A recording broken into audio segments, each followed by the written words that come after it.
এই ছেলে তোমাকে বলছি, এই ছেলে তোকে বলছি, তুমি খুব সতেজ ব্রেডের ছেলে, মাস্টার ডিগ্রি পাস করে গ্রামের বাড়িতে গেছো। তোমাদের গ্রামে একটা হিন্দু সরস্বতী, ভগবতী, কালী, দুর্গা তৈরি করে ওখানে রেখেছে জিলাপি আর একটা কলা। এবার তুমি হাসছো আর বলছো এত বোকা মানুষ গো। আচ্ছা, এই সরস্বতী, কালী, দুর্গা কি কলা খেতে পারে? হিন্দুরা কত বোকা, কি ব্যাপার, এখানে কলা জিলাপি রেখেছে। এই ছেলে তোমাকে বলছি, তুমি সাবধান থেকো।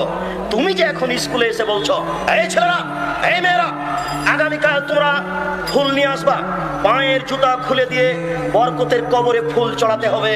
তোমার মাস্টার ডিগ্রিকে কবর দিতে এসেছি, তুমি মনে রেখো।